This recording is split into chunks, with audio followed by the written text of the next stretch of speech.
Normally, we associate the most dangerous spiders in the world with Australia or the jungles of South America. But what if I told you that on the continent of North America, we have a host of dangerous spiders of our own, many of which you probably didn't know lived here? From an invisible assassin lurking in the trees to a flesh-rotting bite with no known cure. These are the 10 most dangerous spiders on the North American continent. You don't have to travel far into wilderness areas to find our first spider. This species is found exclusively around human civilizations. There's a mottled tan spider lurking in tangled webs dotted with spiky egg sacs that might not look all that different from typical house spiders, but on that underside it has an orange hourglass because this is one of the widows. The brown widow is not native to the North American continent. It originated somewhere in southern Africa, but this spider brings with it a toxic secret. By venom potency alone, it would take about 30 milligrams of their venom to kill a human my size. The nice thing about that is you would need many brown widow spiders to produce that much venom. Despite their venom being highly toxic, their bite usually isn't all that serious. Unlike many of the other widow species, the brown widow seems to only cause localized symptoms. You're bitten on the hand, you might have an achy arm for a few hours. If you're bitten on the leg, you might have some muscle cramps and throbbing for a few hours, but nothing too serious, and usually the symptoms don't go systemic. But because of the sheer potency of the spider's venom, the fact that it is in the widow genus, and it is spreading like wildfire across human settlements in North America, this spider is still one of the most dangerous arachnids we have here. They reproduce like crazy. In just one web, you can find dozens of egg sacs, and they specialize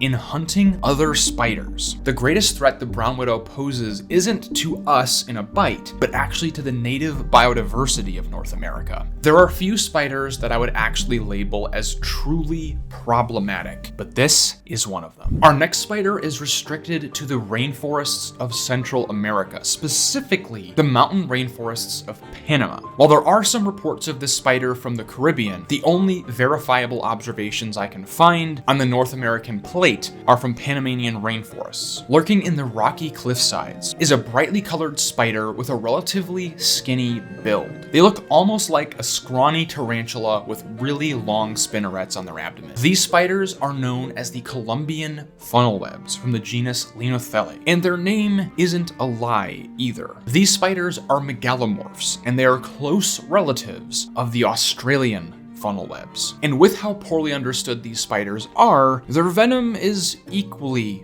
mysterious. But lab studies have shown that their potency is right up there with many of the widow spiders. Considering that these spiders are larger than the widow spiders, their bite is probably very serious. While we don't have many clinical studies of the effects of their bite, many tarantula keepers consider them to be a hands-off and potentially highly venomous spider. The nice thing about these spiders is they tend to be restricted to remote wilderness areas. We had to go deep into the rainforest to find any sign these spiders were around, and they were very, very reluctant to defend themselves. The one thing these spiders have going for them is they are wicked fast, disappearing into the depths of their burrows in the blink of an eye. Unlike most other megalomorphs, these guys aren't living in simple burrows in the ground. They build large, elaborate webs that funnel into rock crevices, using these sheet webs and unrivaled speed to get the jump on their prey. Because so little is known about them, I do have to admit that their position in this list is largely speculation, but as more studies on their venom come out, I think their ranking could be even higher. This next spider may well be in your house as you watch this video. The brown recluse is one of the most infamous spiders in the world, and probably gonna be one of the most controversial rankings in this video, no matter where I put it. Iconically known as fiddlebacks or violin spiders for the dark violin-shaped marking on their cephalothorax. And they get their name recluse from the fact that they like to stick to little tucked away crevices. This causes problems because people often stick their fingers into these crevices. But the reason that I can't rank the brown recluse much higher is that despite how many thousands of bites we have per year, serious symptoms are actually quite rare. Most of the time, if you get bitten by this spider, you'll have a small small itchy welt, and that's about it. In fact, if we were ranking this spider by the most common bite symptoms, it should be at the very bottom. But this spider does possess a very terrifying secret. The family the recluse comes from is called Sicariidae, and this family possesses the most unique venom of any spider on Earth. The brown recluses have a cytotoxin, a cell-destroying venom that has flesh-melting properties in high doses. If you're a healthy human adult, the likelihood that a brown recluse spider will do any serious damage to you is very low. But in roughly 1 in 2,000 cases, you'll get moderate necrosis around where you were bitten by the spider, as its cytotoxic venom kills off the cells in the surrounding area. The brown recluse rarely produces any serious bite cases. Rarely, but not never. While dangerous symptoms are rare, we actually do have a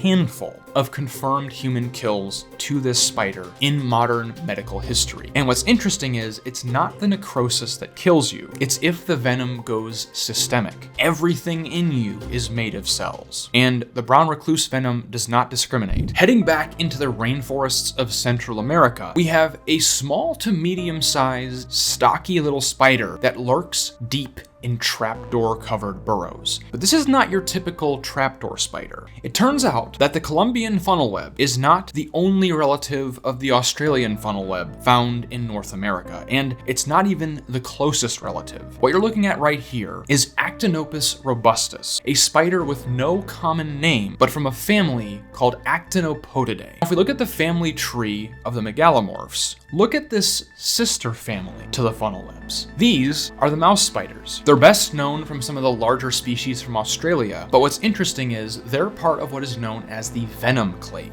a group of spiders whose common ancestor had a very powerful venom. In the funnel webs, it's called a trachotoxin, and it's a neurotoxin that basically triggers the blue screen of death in your body. But the mouse spiders actually have a homologous version of that same venom called miscelanatoxin. And because their common ancestor had some basal version of this venom, it is likely that all species of Actinopodidae possess this toxin to some degree. The mouse spiders also break the norm in another way. Most spiders, if they are highly venomous, we see a trend that the females tend to be more toxic than the males. But in the funnel web spiders, it's the opposite. The males actually have to wander out of their burrows to seek females, which created an evolutionary pressure for them to have a very powerful venom to defend themselves. We would suspect that this is also true for their sister family, the mouse spiders, which means the males of this Actinopus robustus are probably the more toxic of the spider. But fortunately, these males are very hard to come by and only exist for a few weeks at a time when they emerge as mature adults, seeking females to mate with. Next up, we have perhaps the most iconic venomous spider in the world. Now, the black widow is not actually one species. In fact, it's an entire genus, Latrodectus. And these spiders are super venomous. They're found throughout the world, north, well into Canada, and several species all the way through Mexico and Central America. Of the North American Latrodectus, the western black widow is the most toxic by weight. And while verifying any confirmed human kills to these spiders is practically impossible, if any of them were capable of killing a human, my money would be on the western black widow. These get rather large, and with a score of 0.26, they are nearly 10 times the potency of a rattlesnake.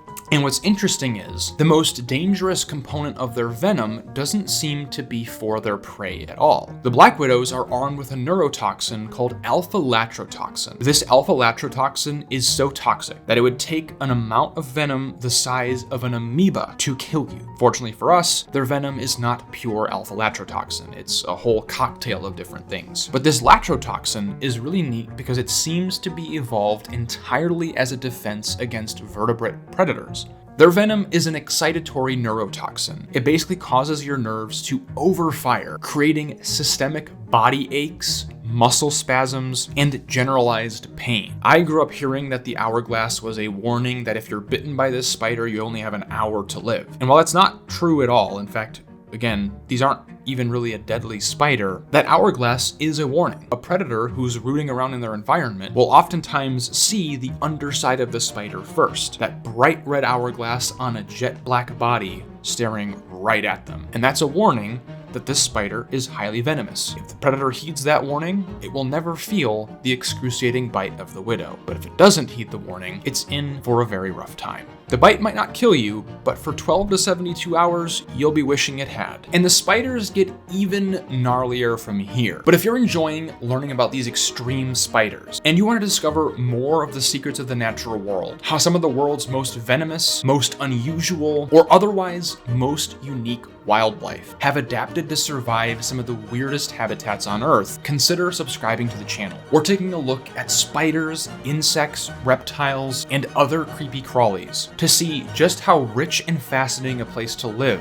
our world really is. And in the rainforests of Costa Rica and Nicaragua, we have a spider that is not just highly venomous, but also one of the strangest arachnids on Earth. This is the Lichen wandering spider of the genus Enoplotenus. These are medium to large spiders that live on the trees of rainforests, and they get their name Lichen wandering spiders from their greenish gray coloration and the little spiky growths all over their bodies that make them look like lichen and moss. Like their name suggests, these are wandering spiders from the family Tenidae, which is home to the most venomous spider in the world by weight, the Brazilian wandering spider. These are lightning fast assassins of the tree bark. They're sitting, waiting in ambush, using that perfect camouflage to get the jump on small insects, small lizards, and even tree frogs. In my experience working with this genus, these guys are very quick to bite. So if they lived closer to human civilization, I would suspect that we'd probably have more bite reports. But as of right now, I can't find any clinical case studies of what their venom would actually do to a person. What we do know is actually quite unsettling. The venom of this group of spiders was used in the development of the antivenom for the Brazilian wandering spider. Venom is just a collection of proteins that cause certain effects in the systems of the things it's injected into. Neurotoxins, like that of the black widow, are just proteins that affect the nervous system of humans or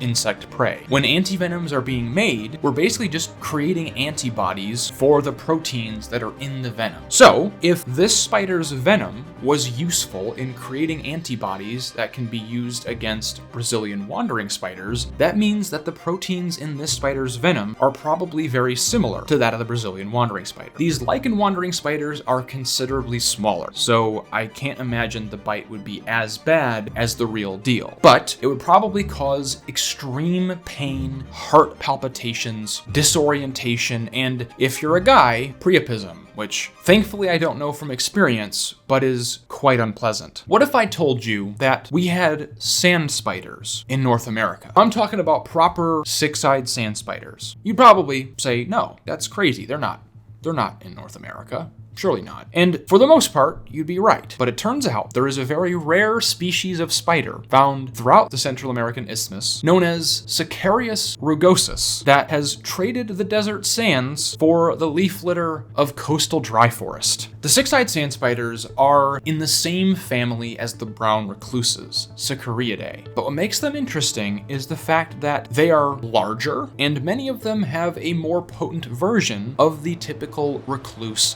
cytotoxic venom. There are a handful of species of six-eyed sand spider from Africa and South America that are among the only spiders that I would consider to be an absolute death sentence if you're bitten. And while the venoms of these spiders are not very well understood, one thing we have figured out is that there is a bit of a spectrum in how dangerous they are. Like, you have things like the African six-eyed sand spider Hexathema hanii on the far end, but then you have things on the low end too, closer to the American brown recluse, and it seems like Sicarius rugosus is closer to the brown recluse end of the spectrum than it is to the African six-eyed sand spider. So you're probably asking, well, why is it ranked number 4? While it is one of the smaller sand spiders, it is a considerably larger spider than the brown recluse. As of the making of this video, we have no recorded bites to the Central American six-eyed sand spider, but given the heavy-hitting bites of some of the larger South American and African species, I'll go on record and say I don't want to be the one to find out. And believe it or not, the spider bites get even scarier from here. If you're looking at this spider and saying, Spencer, that's a Brazilian wandering spider, you can find them in North America. Yes. And I don't just mean the hitchhikers that wind up in banana shipments in your grocery store. I mean, there are Brazilian wandering spiders that are native to the North American continent. The only species of Brazilian wandering spider found in Central America is Phonutria depilata, the depilated wandering spider. And they may not be as toxic as Phonutria fera or Phonutria nigriventer, which are found in Brazil and the Amazon, but these guys are suspected to be capable of producing life-threatening bites. While the venom of this species is poorly studied, so we don't know the exact toxicity, we would expect a bite from this spider to be a medical emergency, producing things like severe pain, heart arrhythmia, priapism in men. But the nice thing about this spider is they're actually really not that inclined to bite at all. In fact, I've worked with this species many times, and they're actually kind of sweethearts. Now, I'm not saying you should go pick up Brazilian wandering spiders. It's a terrible, terrible idea. But what I am saying is the hype around them is not